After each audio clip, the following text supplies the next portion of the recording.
Jai Shri Krishna, Jai Shri Ram, Jai Shri Lakshmi Narsimha. Dear viewers, a warm welcome to all of you. As mentioned in the title of this video, I'm here today to share with you all my personal experience, which was really dreadful and fatal. As you can see, maybe you can zoom and check it out. I've had a very bad accident with 22 stitches nearly on my face, all over my face. So that was a very dreadful experience, but I would like to share with you all, which is actually the solution also to all the problems in our lives. Thank you. I'll just share with you in a moment.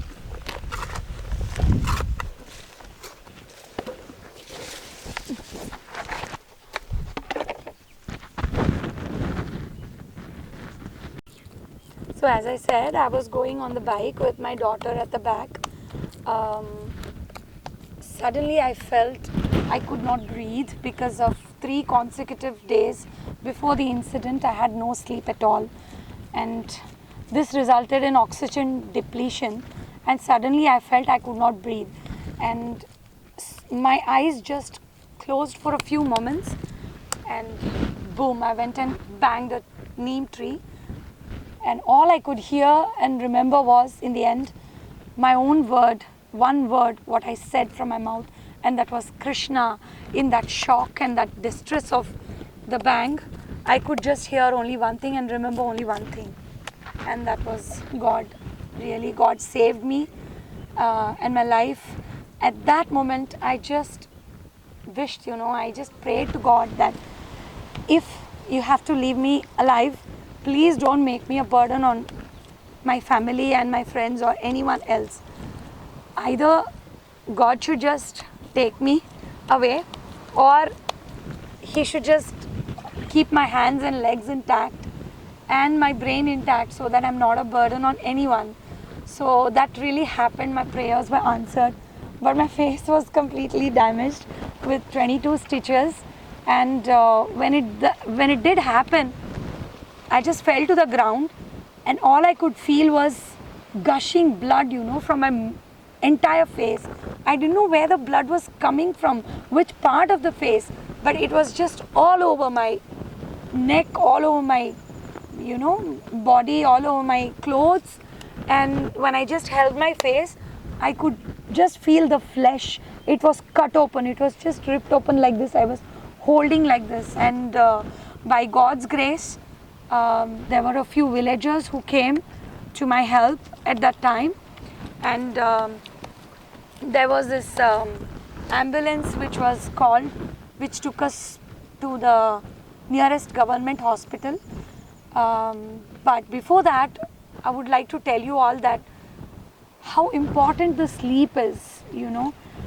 Without sleep, if you are doing any activity, that's going to be a failure.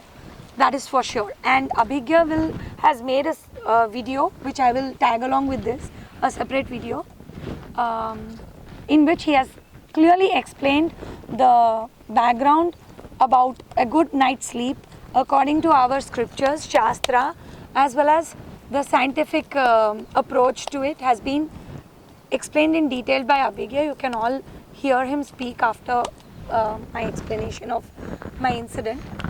On that day, I was so shocked to see my daughter. Like, she had no words to speak. She was right in front of me. She was staring at my face like, what has happened? And she had no words to speak. That's the kind of trauma she went through that day. But I think all the bad karma which was there, it just would have gone. Maybe my previous prarabdha karma, or maybe whatever bad karma I would have done from my childhood until now. So I'm so glad that that happened, and I was still safe. So God is really great, And when we reached the government hospital, this procedure was taking too long.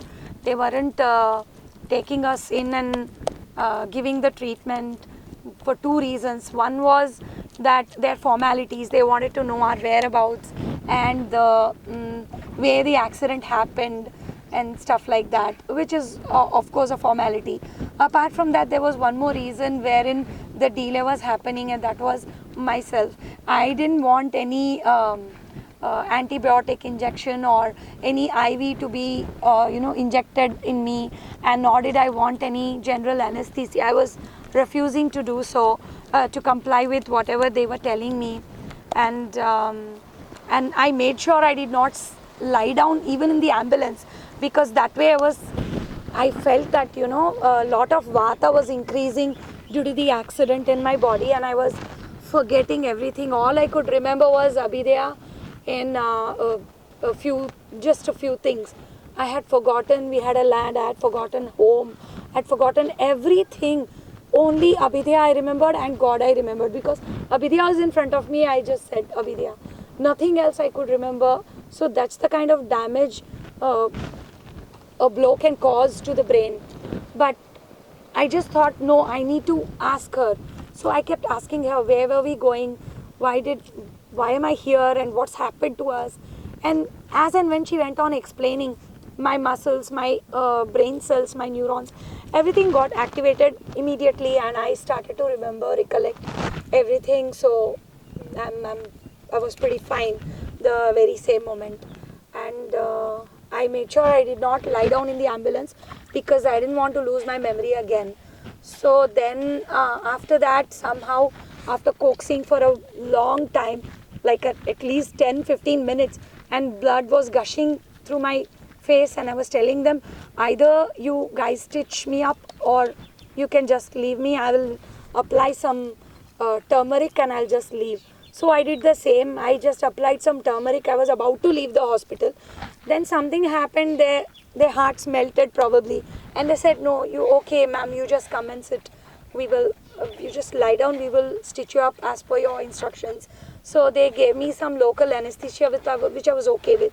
They injected on the spot, but I was aware of whatever is happening.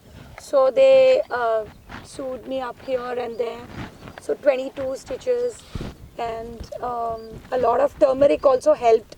I had applied even before they started the surgery, because they were taking too long, so I had applied a lot of turmeric.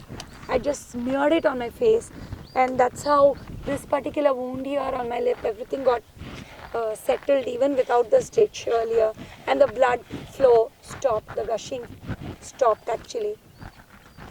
So that is why in the ancient times turmeric was also so important. Yeah. So as soon as the surgery was completed, I just requested the doctors that I should be allowed to go. But they were insisting that I stay back in the hospital, as it was very dangerous for me to leave. And they actually called my husband and, clearly told him that I may not survive because of this deep injuries, and my refusal to take any antibiotics may result in some fatal incident again. So then, to my bad luck, my husband was in Bangalore, and Abhigya was in Mysore. Only me and Abhidya were there, along with a friend of mine who arrived at the hospital. And then with a lot of difficulty, I just convinced the doctors that I need to go back, and I went back to the rented accommodation, and I just prayed to God. Really, prayers are so important. They'll be answered. I'm really telling you all with my own personal experience that God is always with you, with all of us, and he really helped. And immediately I took a taxi, and we just rushed to the rented accommodation, and then there I lived for a month.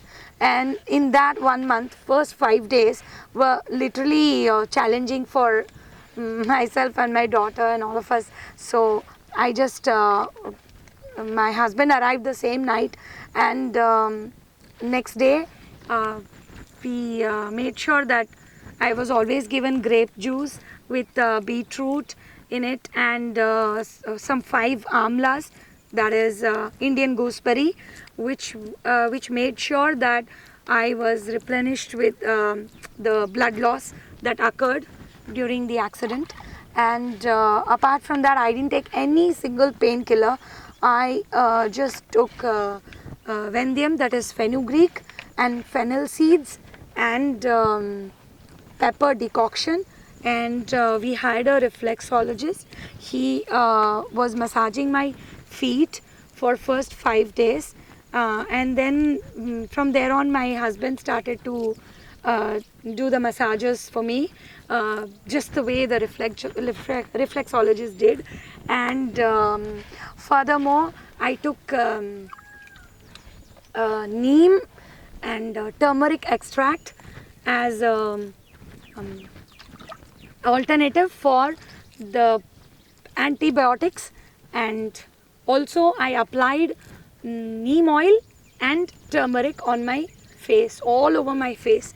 And every day I was dressing my face with just a paper napkin, and I was removing the ones which were dried up with lot of blood, and even hair. My hair was shaved on top here, and hair was stuck during the surgery, and lot of mud and everything. And even because they did not know how to wash it also, because the blood was totally gushing at the time of washing also. So I just splashed some water and the surgery was done.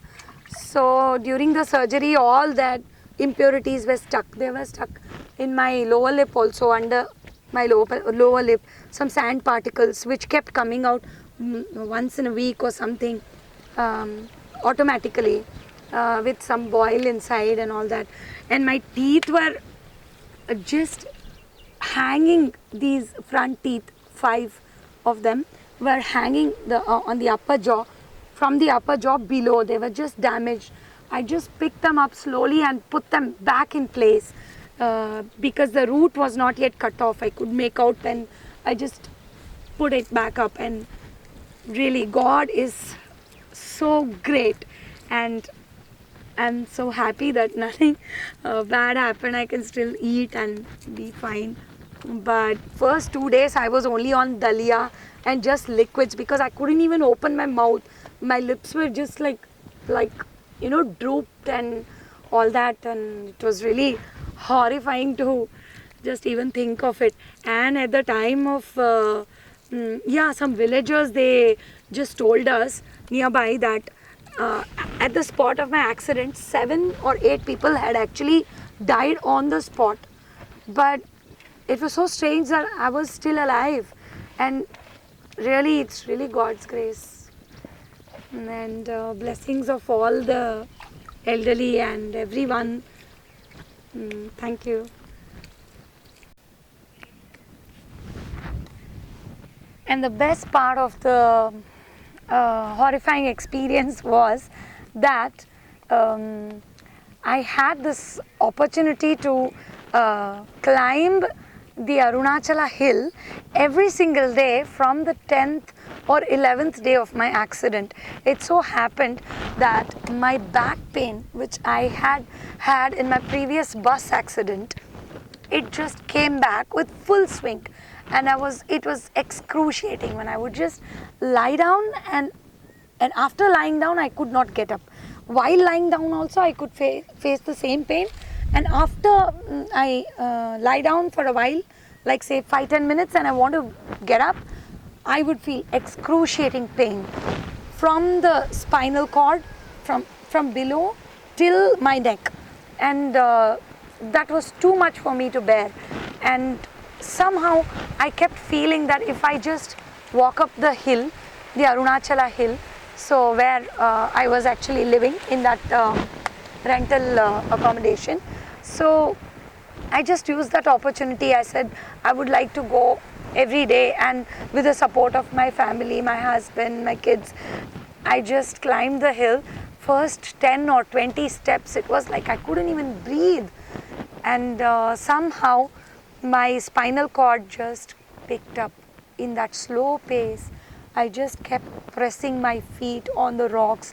Each rock was so divine, and it was giving me that divinity. It was giving that ecstatic feeling. So I think everyone should visit Arunachala Hill and just get that experience. It was so beautiful. All my knee pain, my back pain, my neck pain, everything just vanished, and I was reaching up until Skandashram, every single day, and my kids were learning. I thought of utilizing that as a two-in-one activity. I made sure they learn stone carving from a stone carver there. It was really wonderful experience.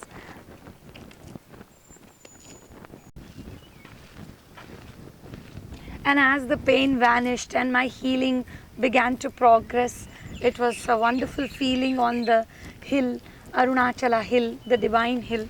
And it worked in many ways for me. One is the acupressure, which was helping my feet heal my spinal cord, and the other was like my blood was being replenished very quickly due to the fresh air, the oxygen that I was breathing on the path, due to the medicinal herbs around the hill.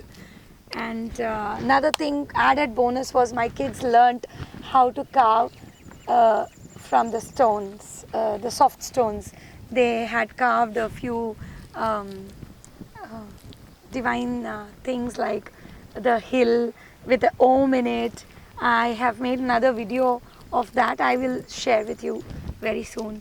And also, a lot of people mentioned to us that there was something called drishti that was happening to us, and that is why such a bad incident had happened in our lives, and we were getting signs of it quite frequently, and we did not even realize that.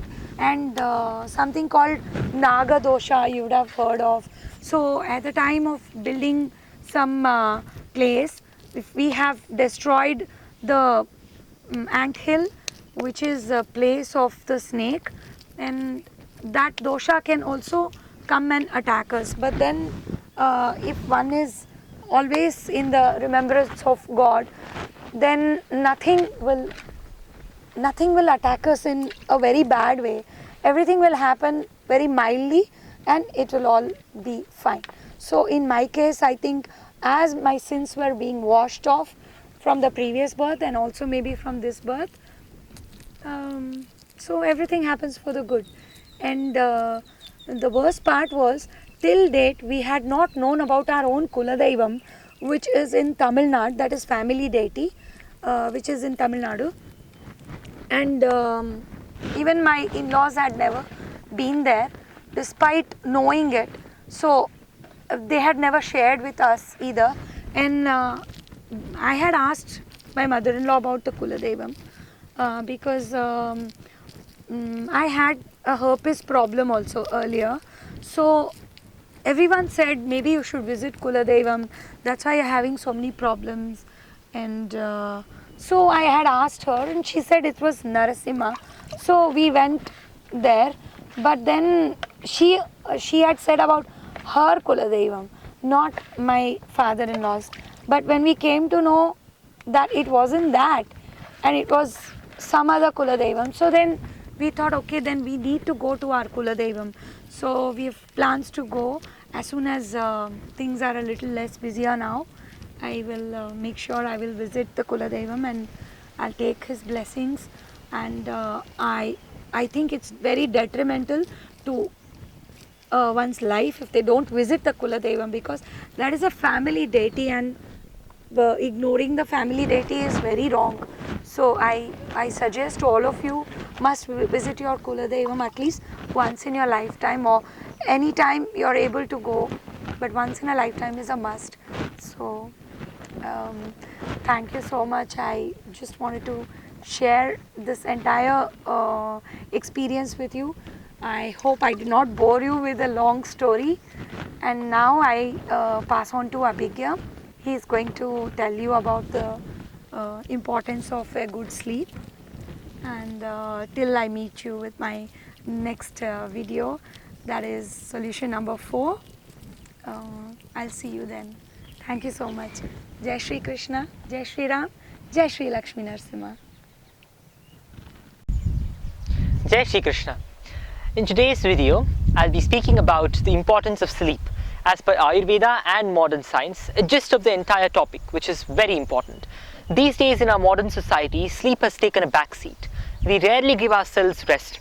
human bodies are not meant to work like machines, although because of the rise of the machine age, we are being forced to work like machines in order to meet their capacity. Instead of using machines to make our lives easier, we are taxing a large percentage of our population to work like machines. A few trends in this new era include, for example, late night shifts and night work hours, and all of these trends that were relatively new compared to the working trends of, say, many centuries back. Since electricity came into our lives, we have started to deprive ourselves of sleep, sometimes voluntarily, sometimes involuntarily, and sometimes because of a circumstance in our life. But this takes a big toll on our lives, and rarely do we realize the importance of sleep. And when do we realize the importance of sleep? When we don't get enough sleep, and when our sleep starts to show its negative effects on our bodies and our minds.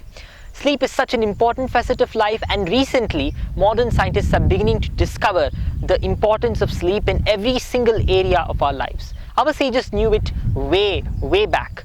And for example, the Ashtanga Hridaya Samhita, compiled nearly 1,000 years back, has, for example, the Ashtanga Hridaya and the Ashtanga Sangraha, the Charaka Samhita, the Sushruta Samhita, and their predecessors of these particular texts in Ayurveda are thousands of years old. Ayurveda itself is over 5,000 years old. And yet, the importance of sleep has been documented in crystal clear language in beautiful Sanskrit. And today, we'll be talking exclusively about the importance of sleep. I would recommend that the viewers read the Ashtanga Hridayam, especially the Anna Samrakshana Dhyaya, the Anna Samrakshaniya Dhyaya, and where there is a very good description about sleep.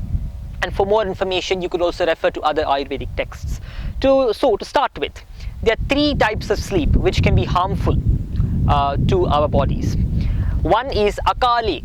Akale, which means Akala means during the wrong time, that which is not habituated. Akaleti prasangacha nachanidra nishevita sukhayushi parakuryat kala ratri rivapara, which means that if one does not sleep at the right time every day, the time at which one is generally habituated to get rest. For example, for most human beings, it is not beyond 8:30 or 9 p.m. because depending of course on the sunset times of different locations around the world, the moment the sun sets, the human energy begins to dwindle and we begin to, our body begins to demand rest, and that is when we must start to make arrangements for our sleep.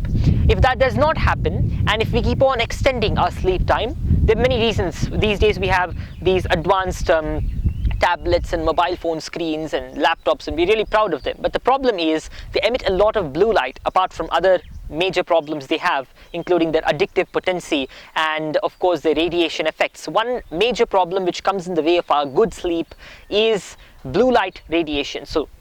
The emission of blue light, and excessive blue light when hitting the eyes, especially once the sun has set, it causes a very deleterious effect on our health and doesn't allow us to sleep at all.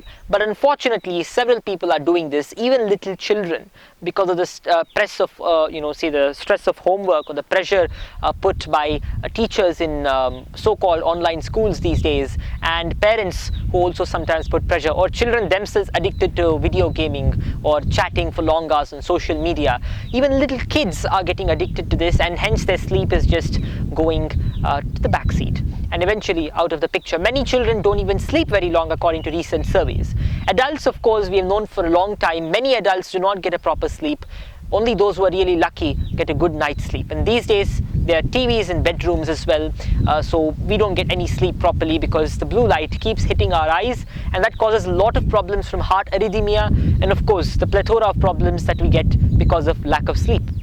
So, first of all, one must sleep at the right time every day. It's not like one particular day you sleep really long and get up at around 11 a.m. in the morning, and the next day we sleep, we don't sleep till the midnight and start sleeping at the midnight. So several people have these erratic sleeping patterns, unnatural sleeping patterns. I doubt if any human, say a few centuries back, would have slept at the midnight and gotten up in the midday. I doubt this was a trend in the past, but unfortunately it seems to be one at the present moment. So we need to sleep at the right time every day. Akale is a very dangerous thing, that is not sleeping at the right time. Akala nidra is very bad. So next in line comes atiprasanga. Atiprasanga, according to Vagbhata, atiprasanga sleep means sleeping for too long. Many people do this, and there are certain people who sleep for more than 12 hours, which is called atiprasanga. In any case, for an adult, anything more than 8 hours or 9 hours of sleep is actually atiprasanga. And atiprasanga nidra aggressively aggravates kapha. Kapha is one of the 3 doshas, and if you've not yet heard of this, then you could just check about some elementary Ayurveda. And kapha is basically one of the 3 doshas, or one of the 3 humors of the body.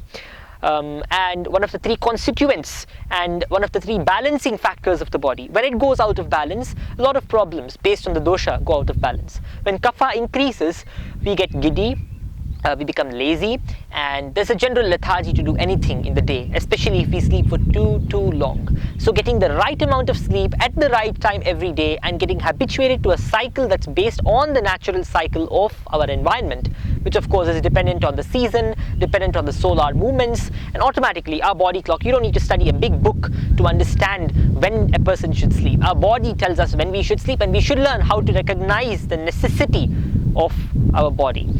So, akaleti prasangacha nacha nidra nishevita is the 3rd form of problems. The first one is sleeping at wrong times every day. The second problem is sleeping for too long, and the 3rd problem is not getting enough sleep or not sleeping at all.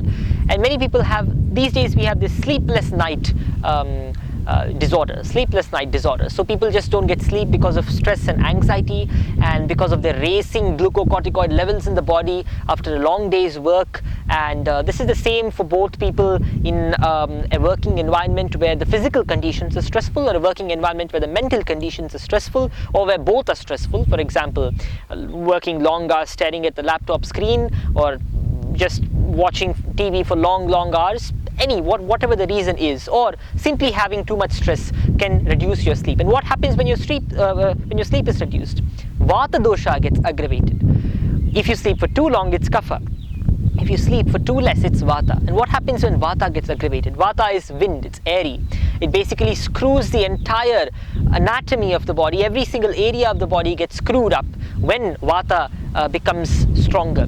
It enters every single minute passage and begins to cause problems there, which is experienced as giddiness, laziness, tiredness, and excessive yawning. So when you're yawning a lot because of lack of sleep, you must understand that it is vata which is aggravating and troubling your body. Hence, at that time, one needs a proper massage, something like Udvartana or say Abhyanga, and then there should be a good amount of sleep given to the respective person. And depending on the age, the sleep duration also varies a lot. And depending on the type of the person, depending on the dosha constituency also, the sleep duration varies, the sleep method varies, the area of sleep varies. For some people it's supposed to be a soft place, for some people it's supposed to be a hard place. So there are several things which are discussed in detail in the scriptures, and of course are being proven right every day by modern research. One thing that modern research gets very right is already there in our Ayurvedic scriptures. Excessive chinta reduces your sleep. What is chinta? Chinta is anxiety. Chinta is thinking excessively. So when one thinks excessively, automatically the sleep is reduced. This actually is very powerful. If you think a lot just before you sleep, then your sleep is affected. Even if you happen to sleep, a significant portion of your sleep would actually be metabolically excessively active. For example, REM sleep, rapid eye movement sleep, isn't very healthy. In case you're sleeping for too long in the rapid eye movement type of sleep, if that comprises a larger percentage of your sleep duration, it means that you're not getting a right amount of sleep, and Vata dosha is very active then. For example, the Ashtanga also mentions very clearly that people who dream a lot actually have high Vata influence, and they need to calm down during the day so that the dreams are, the REM sleep duration is reduced and the slow wave sleep is longer. The slow wave sleep is the second type of sleep, and that is generally very good. All this has been documented in detail in the Ayurvedic scriptures, and it is recommended for further reading. So there are 3 types of sleep that are extremely necessary, and Vagbhata also mentions very clearly, Nidrayattam sukham dukkham Pushtih karshyam balabalam Vrishata klibata jnanam ajnanam jeevitam nacha. Sleep is so important that almost every facet of our life depends totally on sleep. Even our happiness, our sadness, All of this is because of, if you sleep well, then you're happy. If you don't sleep well, then you'll be unhappy. Simple. Nidrayatam sukham dukkham. For example, several people have died without sleep. That's how bad our civilization understands sleep. So, nidrayatam sukham dukkham, karshyam pushtihi. If you don't sleep well, you'll be affected by karshya, or thinning of the body. If you sleep well, you'll be nourished well. Obesity also is an effect of not sleeping well sometimes, or of oversleeping sometimes, or erratic sleep. One of these three negative conditions.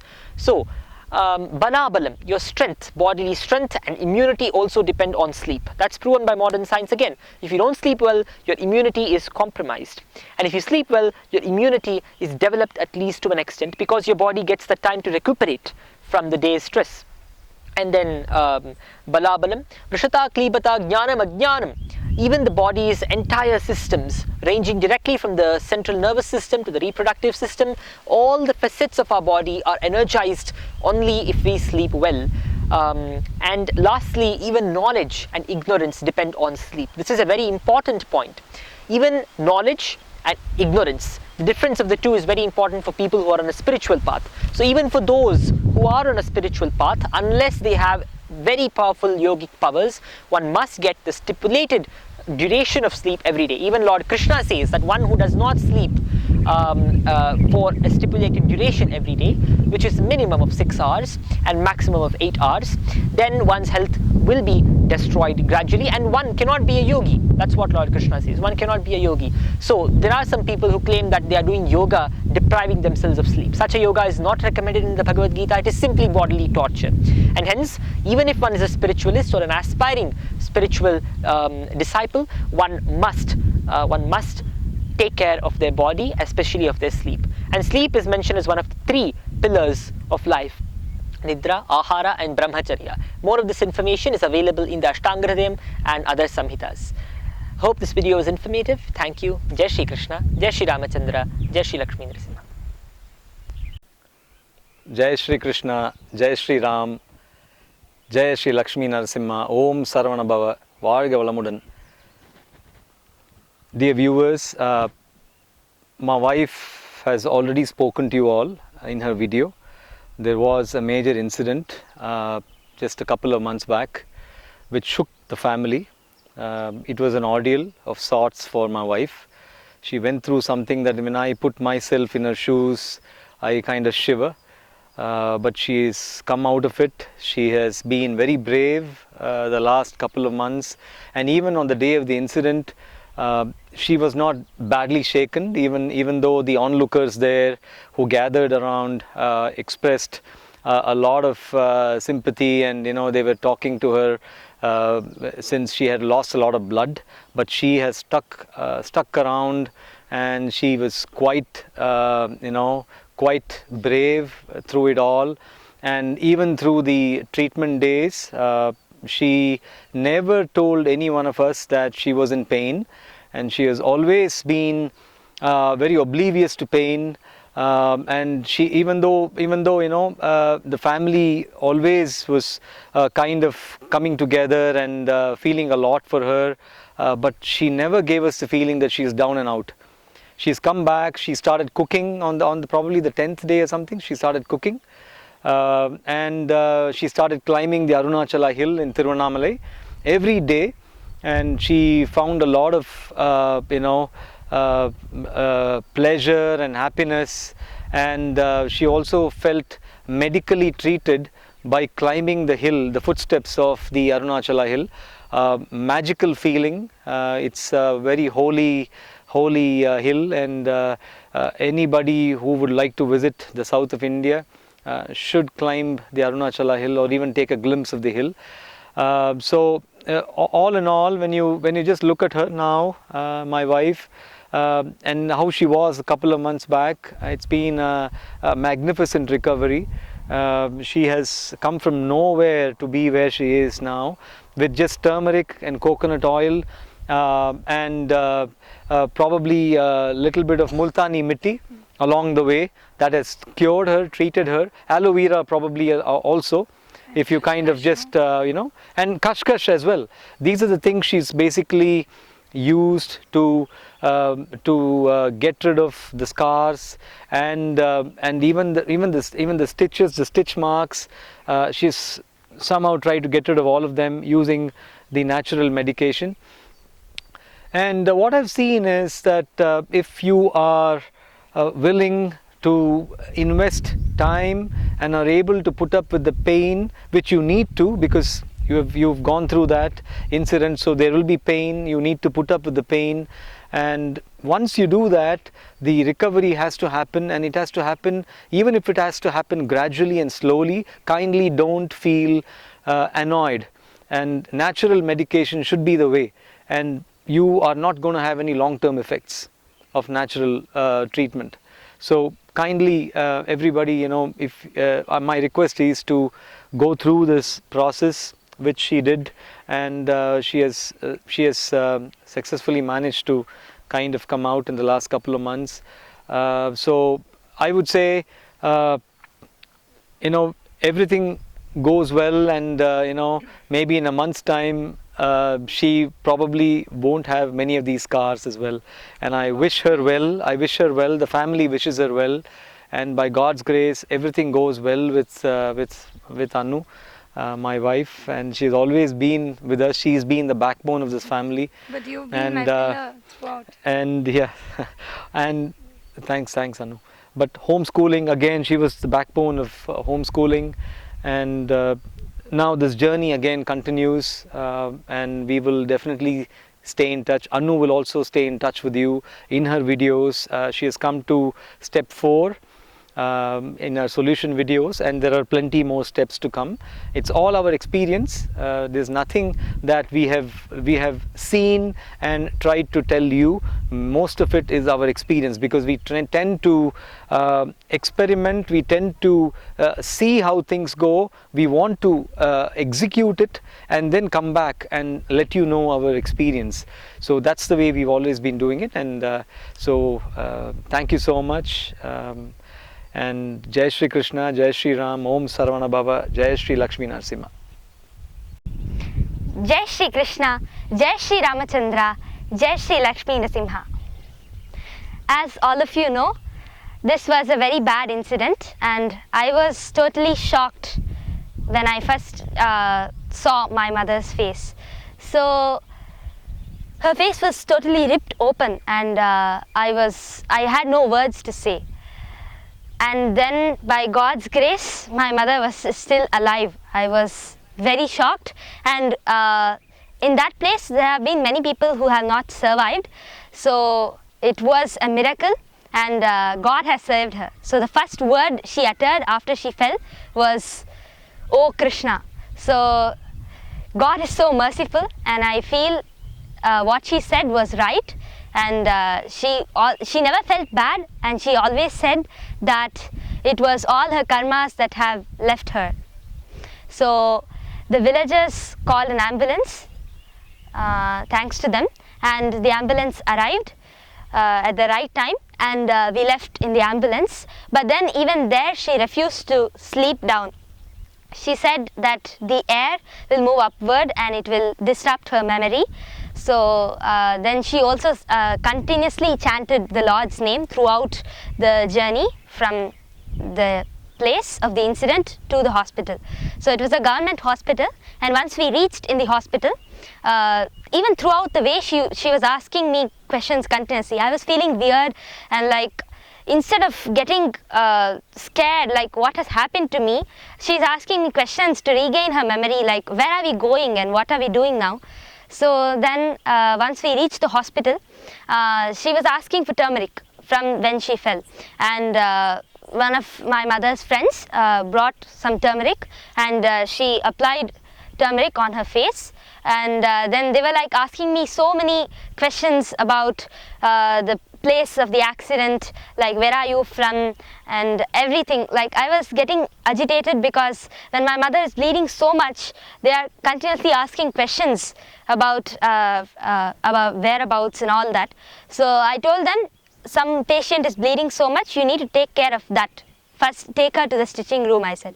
Then they took her, and there she refused to get the intravenous extra blood injection and also antibiotics. She refused for that, and she also refused to take the general anesthesia. Instead she took the local anesthesia, which will numb the local place. So after that they stitched her up, and I was in a total shock. I had no words to say. I was continuously pressing her hand, her legs, and though I was also wounded in my knee, in my left knee I had a slight injury. By God's grace, none of her other body parts were damaged. It was only the face, and she got 22 stitches. And I don't know how she withstood that pain. It was too much of pain, and mostly people take general anesthesia and almost become unconscious because they don't want to feel the pain. She felt the pain, and with every stitch that was going, with every suture that they were putting, she was uttering the Lord's name, Krishna, and even our friend was pressing her legs and all that. Somehow she went back home. So actually we were very surprised actually, because anyone who falls so bad, they have to stay in the hospital for at least 20 days. Almost they were taking her in the intensive care unit, but she refused because she didn't want to even sleep. She asked if they could do the suturing without making her lie down. She asked if they could do the suture when she was sitting, but they said that it was not possible, and hence she lied down. But even after seeing her face in the mirror, she didn't have a single tear in her eye. She said that God has saved me and it's all my karma, and like that. I was surprised because people mostly get really worried about what happened to their face and so on. So actually turmeric has helped her a lot, and there has been a lot of improvement. It was actually peeled, her whole face was peeled. Total number of 22 stitches on her face, and it was really horrible to see, and I was feeling really traumatic. And then we went home in a rental home, and there she lived for 1 month, and on the 12th or 13th day she climbed the Arunachala hill in Tiruvannamalai, and she says that has helped her a lot, because when she keeps her leg, it's such a blissful relaxation, and all the points in the foot are pressed like acupuncture, and she keeps climbing. She went to Skandashram, Virupaksha cave, and she felt much better. So we were even learning stone carving. She didn't want to waste even that time, so she wanted us to learn stone carving, and we were doing that while she would relax on a stone, which would help her a lot. So the only thing that pained her was her back, because she already had an injury in the bus with her back previously, 3 years back. So that was the only pain she actually felt. Even after the stitch, she couldn't even open her eyes the next day. But still she somehow mustered up all courage, and she applied turmeric oil and all of that for many days together. And once her wounds were sealed, there was a lot of pus actually. Once her wounds were sealed, she first washed her face only after 15 days, and once that was over, she started applying the poppy seeds paste along with turmeric and even that multani mitti, and along with turmeric. So these were the things she applied, and there has been a lot of change in her face. It looks much better. So this is what I can say, and it's all by God's grace that she has been saved, and even me. So all glories to Supreme Lord Shri Krishna. Thank you. Jai Shri Krishna, Jai Shri Ramachandra, Jai Shri Lakshmi Nrsimha.